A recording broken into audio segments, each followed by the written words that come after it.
Hello everyone, welcome back to my YouTube channel teaching subject. आज की video में हम जो है आपका कंप्यूटर का टॉपिक स्टार्ट करने वाले हैं और मैं ट्राई करूँगी कि एक दो वीडियो में ही आपका पूरा कंप्यूटर कंप्लीट करवा दूँ। और ये जो है पूरी 15 पेजेस की पीडीएफ है और इसमें आपका 90% जो सिलेबस है वो कवर हो जाता है, तो इसको अच्छे से याद कर लेना। ओके, तो मैं आपको जनरल बता देती हूँ, आपको जो जो चीज़ें पढ़नी है उसके बारे में, ताकि ज़्यादा टाइम ना ख़राब हो। पहले तो हम कंप्यूटर का फंडामेंटल देख लेते हैं। मतलब इसमें हम देखते हैं कि जो कंप्यूटर है वो कितने टाइप्स के थे, मतलब कि छोटा बड़ा, सबसे बड़ा, ऐसे वाले। तो माइक्रो कंप्यूटर बहुत छोटे होते हैं, एक होता है मिनी कंप्यूटर और एक होता है मेन फ्रेम कंप्यूटर। इसमें होगा आपके बहुत सारे आंकड़ों को रखने के लिए जिस कंप्यूटर का यूज़ करते हैं वो ये वाले हैं, ये दो हैं। अब इसमें ये हो गया आपका रेल हो गया, बैंक में हो गया, जहाँ पे बहुत सारा डाटा चाहिए आपको स्टोर करने के लिए, वहाँ पे ऐसे कंप्यूटर का यूज़ किया जाता है। उसके बाद आता है आपका सुपर कंप्यूटर। सुपर कंप्यूटर जो है वो सबसे पहले जो सब सुपर कंप्यूटर था, सबसे फास्ट काम करने वाला, वो था क्रे CX600, जो कि अमेरिका का था। ओके, लेकिन अब जो सबसे बढ़िया जो सुपर कंप्यूटर है वो जापान का फुकाकू है। भारत के अगर सुपर कंप्यूटर की बात करेंगे तो वो है परम 8000। इसको सीडेक कंपनी ने बनाया था। ये centre for development advance computing, okay, Vijay Bhatkar ने इसको पुणे में बनाया। फिर पहला व्यापार के लिए इस्तेमाल किया जाने वाला कंप्यूटर था यूनिवेक, यूनिवर्सल ऑटोमेटिक कंप्यूटर। और पहला बिजनेस के लिए जो यूज़ किया जाने वाला था कंप्यूटर वो था लियो कंप्यूटर का नाम है ये। तो ये हो जाएगा बिजनेस ले लियो करके, आप इसे याद भी कर सकते हैं। माइक्रो कंप्यूटर की अगर बात करें तो वो होते हैं छोटे कंप्यूटर, जैसे लैपटॉप हो गया, स्मार्टफोन, PC, डेस्कटॉप, ये सारे हो जाते हैं आपके माइक्रो कंप्यूटर। पहला मिनी कंप्यूटर जो था वो PDP-8 था। और पहला विद्युत से चलने वाला कंप्यूटर था ENIAC। ओके, ये इसका फुल फॉर्म है। उसके बाद जे प्रस्पर एकर और जॉन मैकले ने बनाया था इसको, ENIAC को। उसके बाद J1 कंप्यूटर जर्मनी ने बनाया था। फिर कोलसस कंप्यूटर, गुप्त कोड को तोड़ने के लिए जो यूज़ किया जाता है वो था कोलसस कंप्यूटर। फिर कंप्यूटर के फादर्स अगर हम देखें तो कौन है, वो चार्ल्स बेबेज हैं। 1822 में पहला इंजन, डिफेंस इंजन था, आया। और 1837 में एनलैक्टिव इंजन बनाया गया था। अब देखो कंप्यूटर में आप क्या करते हैं, आप डाटा होता है उसको इनपुट करते हैं, प्रोसेसिंग होती है CPU के थ्रू, और फिर आपको आउटपुट निकलता है। ठीक है, पंच कार्ड द्वारा प्रोग्राम दिया, ये किसने दिया था, हरमन हलेरथ ने बनाया था इसको। कंप्यूटर मतलब कि कंप्यूटर इस तरीके से काम करेगा उसको।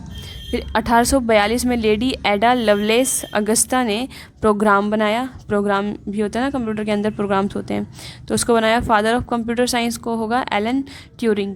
अब देखो ये इतना नहीं पूछेगा, आपसे पूछ सकता है कि फादर कौन है, ठीक है, और सबसे बड़ा सुपर कंप्यूटर कौन सा है। तो ये आपसे जनरल,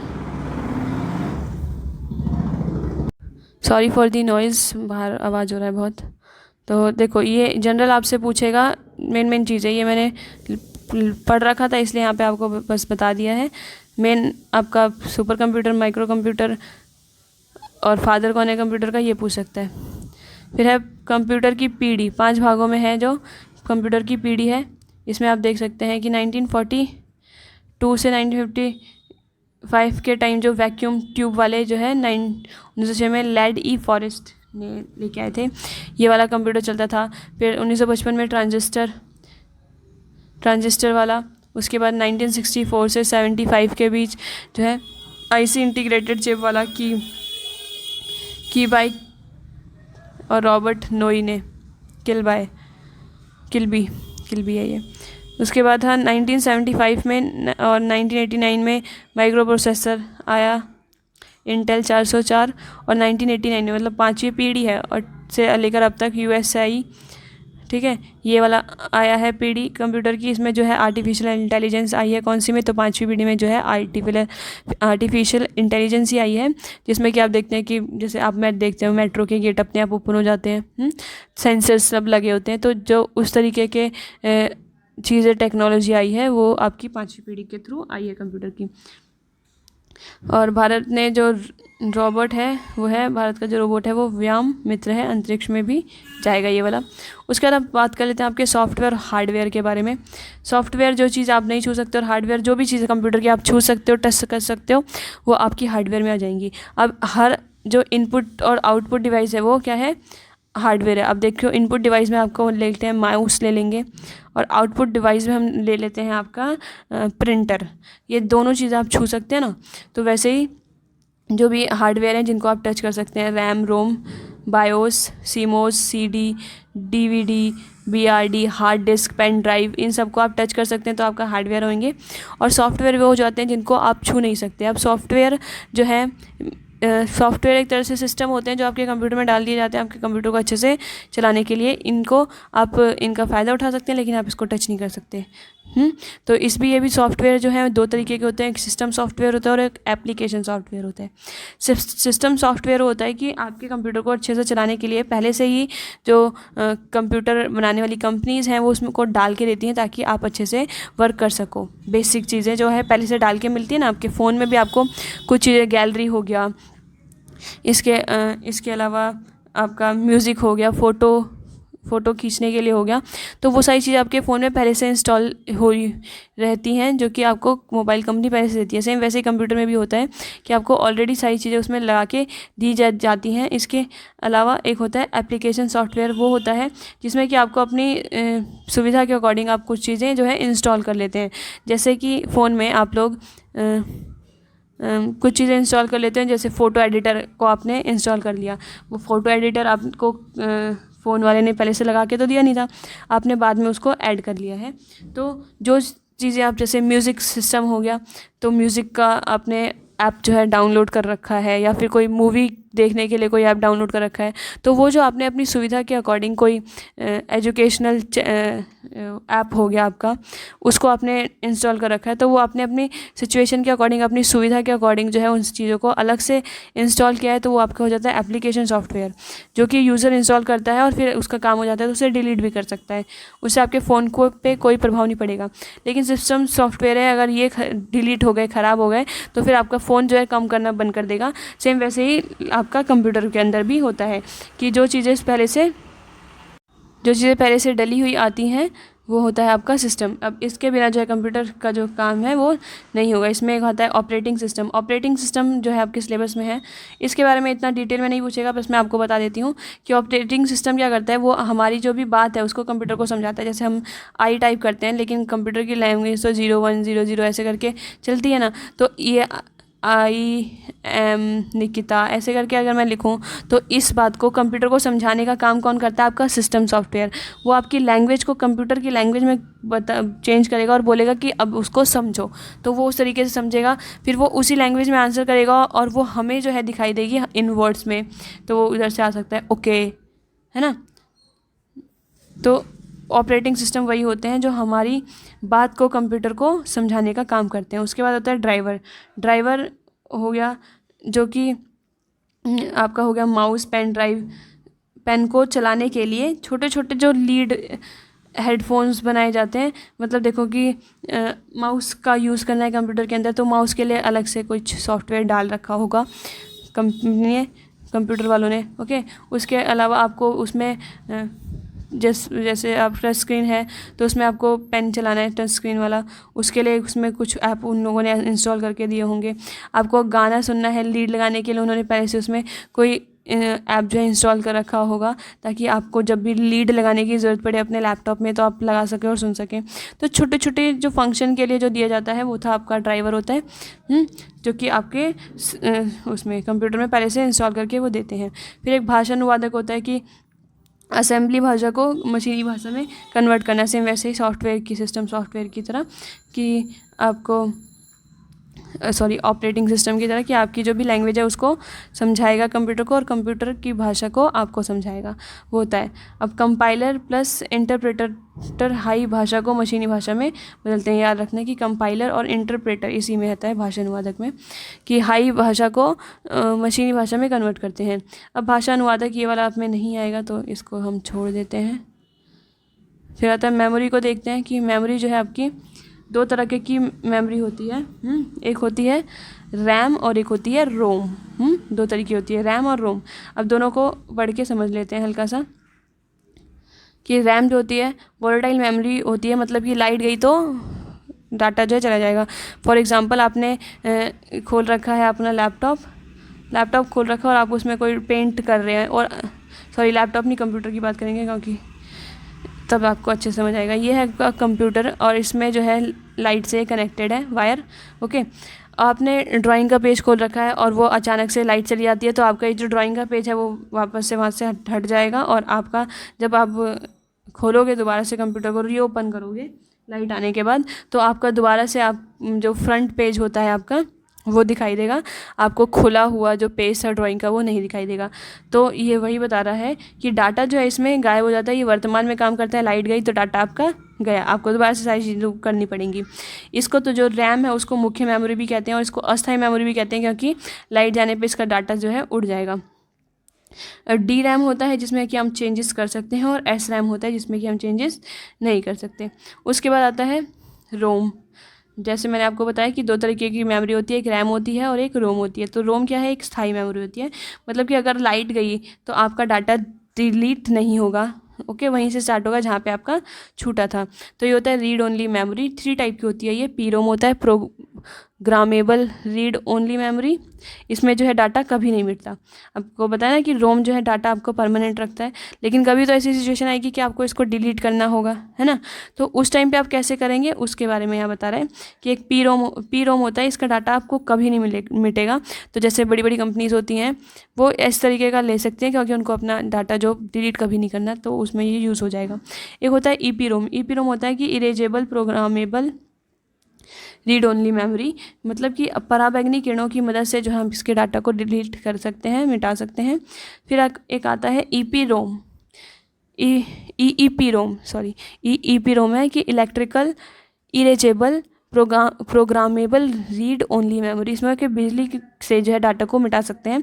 जैसे कि आपका पेन ड्राइव आपको खाली करना है तो आप उसको कनेक्ट करके उसके डाटा को डिलीट करेंगे तो वो डिलीट हो जाएगा, और उसमें क्योंकि बिजली लग रही है इसलिए हम बोल सकते हैं कि ये जो है ई पी रोम का एक एग्जाम्पल है।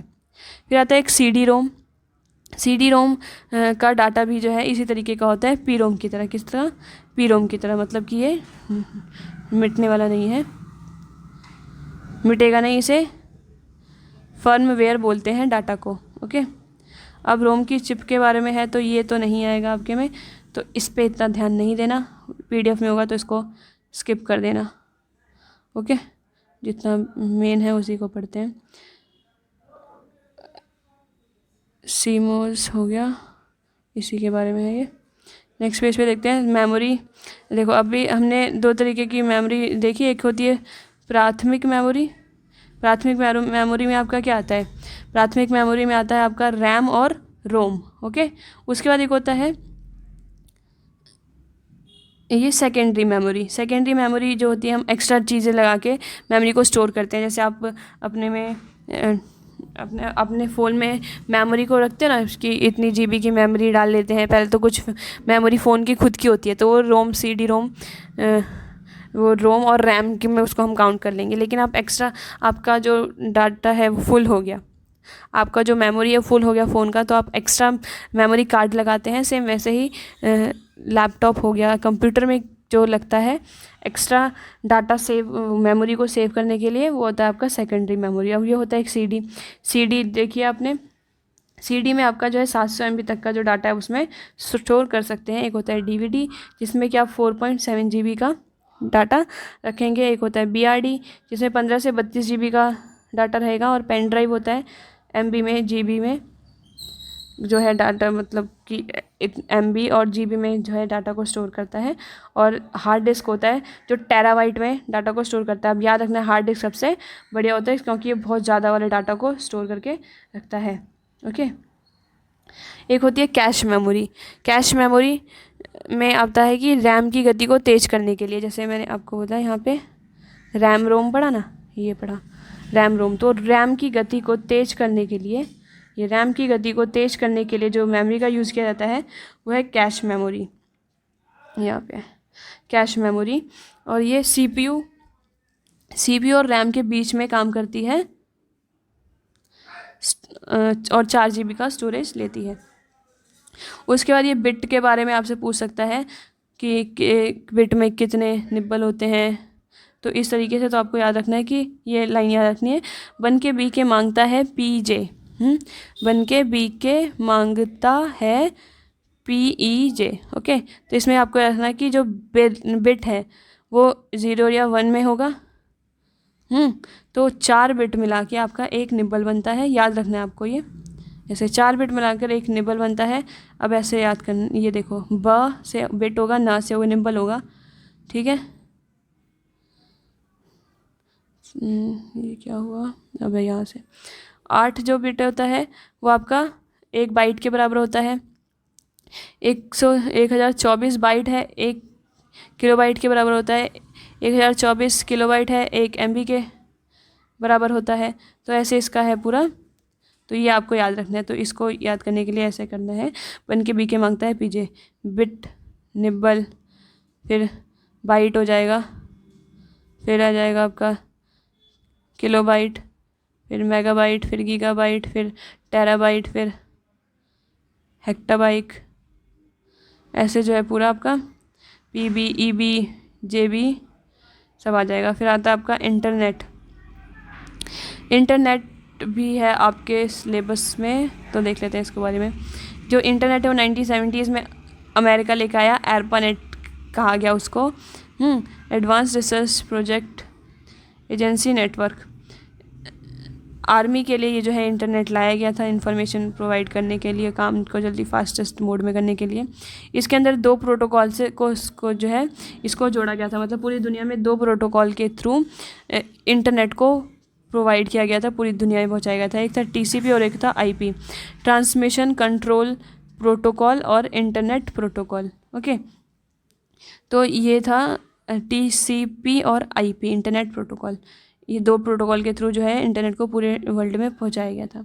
अब इसमें आपको याद रखना है कुछ चीज़ें इंटरनेट के अंदर ही, कि एक HTTP होता है, वो क्या होता है, इंटरनेट के सारे पेजों को दिखाने का काम करता है, हाइपर टेक्स्ट ट्रांसफ़र प्रोटोकॉल। इसका फुल फॉर्म पूछ सकता है, तो ये याद रखना है। एक होता है FTP, file transfer protocol, file को एक जगह से दूसरी जगह ट्रांसफ़र करने में यूज़ होता है FTP। एक होता है PPP, point two point protocol, और एक होता है POP, पोस्ट ऑफिस प्रोटोकॉल। तो ये थे आपके इंटरनेट से रिलेटेड है ये इतना इन्फॉर्मेशन। फिर की फंक्शन कीज़ जो है नेक्स्ट वीडियो में देखेंगे, क्योंकि वीडियो वैसे ही बहुत बड़ी हो गई है। ट्राई करूँगी 2-3 वीडियो में आपका कंप्यूटर ख़त्म करवा दूँ, ताकि आपको अच्छे से कंप्यूटर भी आपका 2-3 दिन में हो जाए। ओके, वीडियो कैसे लगी प्लीज़ लाइक शेयर सब्सक्राइब करके बताना, ज़्यादा ज़्यादा शेयर करो, कमेंट करो, बताओ आपको पसंद आ रही है वीडियो या नहीं आ रही। ओके, तो मिलते हैं नेक्स्ट वीडियो में, बाय बाय।